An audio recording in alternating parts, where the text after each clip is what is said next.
আরো আসিয়া ভারত সরকারে আমন্ত্রণ জানিয়া ডাকে আনিয়া জি দারাদি করে রাখা হয়েছে। খুবই অমানবীয়, খুবই ভয়ঙ্কর কথা। আর ওইটা খালি আজি যে এই পবিত্র স্থানত থাকিয়া পবিত্র যে আমার অনশন কার্যসূচী আছে, আজি 100 ঘন্টা অনশন করার জন্য আজি আমার ভারত সরকার, কিন্তু বাস্তবে কি হয়ে আছে, আজি অন্যায় ভাবে অত্যাচার করা হয়ে আছে। আজ ভূমিপুত্র কোচ রাজবংশী জনগোষ্ঠী এই জায়গায় ভূমিপুত্র হয়। বিজেপি সরকার বারংবার কয়ে থাকে খিলেন যে সরকার ভূমিপুত্র সরকার। প্ৰথমে আমাক পুনৰবাৰ ৰাজপথত আনিলে। এয়া সঁচা সঁচিকৈ বিজেপি চৰকাৰক আমি দুখ পাইছোঁ। আমি ভাবিছিলোঁ যে বিজেপি চৰকাৰ অহাৰ লগে লগে আমাৰ যি মনৰ বেদনা, আমি যে বিগত দিনছোৱাত যি ধৰণে আমি দাবী উত্থাপন কৰি আহিছিলোঁ যে পৃথক কমতাপুৰ জনজাতিকৰণ আমাক লাগে, কিন্তু বিজেপি চৰকাৰে বাৰম্বাৰ যি আবুৱা ভৰা প্ৰতিশ্ৰুতি, যি মিছলীয়া যিটো ৰূপ, যিটো কাৰ্যপন্থা, এইটো আমি খুবেই দুৰ্ভাগ্যজনক।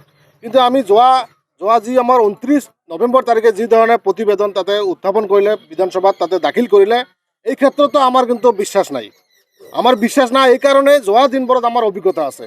2019 চনৰ যি 8 জানুৱাৰী তাৰিখে যি ৰাজ্যসভাত বিল উত্থাপন কৰিছিল, আজি বিল উত্থাপন হোৱাৰ পিছতো আজি কিন্তু এই ৰাজ্যসভাত বিলখন পৰি থাকিল। সেইকাৰণে আমি বিজেপি চৰকাৰক আহ্বান কৰিছিলোঁ যে আপোনালোকে আৰু কিমান দিন ৰাজনীতি কৰিব। আজি 2014 চনত যেতিয়া প্ৰধানমন্ত্ৰী ডাঙৰীয়া ইয়াত অসমত নিৰ্বাচনৰ কাৰণে আহিছিল, যি ধৰণে প্ৰতিশ্ৰুতি দিছিল, আজি 12 বছৰ পাৰ হ'বলৈ গৈ আছে, কিন্তু বিজেপি চৰকাৰৰ যি প্ৰতিশ্ৰুতি, যি ধৰণে আশ্বাস, আজিলৈকে কিন্তু কোনো ধৰণৰ কাৰ্যকৰী নহ'ল। আৰু বিশেষকৈ আৰু এটা দুখৰ বিষয় যে আজি যে আপোনালোকে চাওক, আজি প্ৰত্যেকটো জনগোষ্ঠীৰ যি এক্সট্ৰিমিষ্ট গ্ৰুপ আছে, আজি আপোনালোকে বিভিন্ন জাতি জনগোষ্ঠীৰ যিসমূহ এক্সট্ৰিমিষ্ট গ্ৰুপ, যি ধৰণে ভাৰত চৰকাৰে, কেন্দ্ৰ চৰকাৰে যি ধৰণে সন্মানসূচকভাৱে আলোচনা কৰি তেখেতসকলৰ যি প্ৰব্লেম ছল্ভ কৰিছে, কিন্তু আজিৰ তাৰিখত কোচ ৰাজবংশী জনগোষ্ঠীৰ কাৰণে কিয় নহ'ল।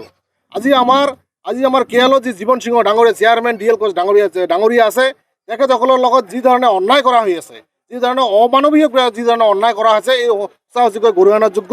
আৰু আমি আক্ৰাসুই, লগতে আমাৰ বিভিন্ন দল সংগঠনে আমি কেতিয়াও গ্ৰহণ কৰি ল'ব নোৱাৰিম। আমি দাবী জনাইছোঁ যে এনেকুৱা ধৰণে আপোনালোকে কুকৰ্মৰ পৰা আপোনালোকে আঁতৰত থাকক।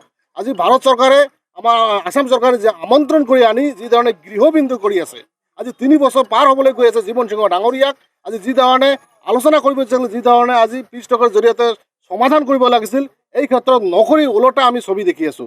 সেইকাৰণে আপোনালোকৰ মিডিয়াৰ যোগেদি আহ্বান কৰিছোঁ। আৰু আমি যিহেতু আজি অসম, নৰ্থ বেংগল আৰু বিহাৰ, আমি 3টা ষ্টেটতে আজি আক্ৰাসুই KSDC আৰু বিভিন্ন দল সংগঠনে আমি যৌথভাৱে কিন্তু আজি অনশনৰ কাৰ্যসূচী হাতত লৈছোঁ 100 ঘণ্টীয়া। আৰু ইয়াৰ পৰা যদি আমাৰ দাবীসমূহ যদি ফুলফিল নকৰে, আমি বিচাৰিছোঁ 2026 চনৰ বিধানসভা নিৰ্বাচনৰ পূৰ্বে আমাৰ জনজাতিকৰণ লাগে, আমাৰ কেৰেলৰ লগত শান্তি চুক্তিৰ যিখিনি প্ৰচেছ এইখিনি লাগে, আৰু সমান্তৰালভাৱে আমাৰ ৰাজনৈতিকভাৱে যি আমাৰ পৃথক কমতাপুৰ ৰাজ্য আছে, এইখিনি বস্তুও লাগে। কিন্তু আমি দেখিবলৈ পাইছোঁ বাৰম্বাৰ আমাক মিছা প্ৰতিশ্ৰুতি দি মিছা আবুৱা ভৰা ৰাজনীতি কৰিব বিচাৰিছে। আমাৰ স্পষ্ট কথা, যেতিয়ালৈকে আমাৰ দাবীসমূহ ফুলফিল নহয়, আমাৰ আন্দোলন চলিব।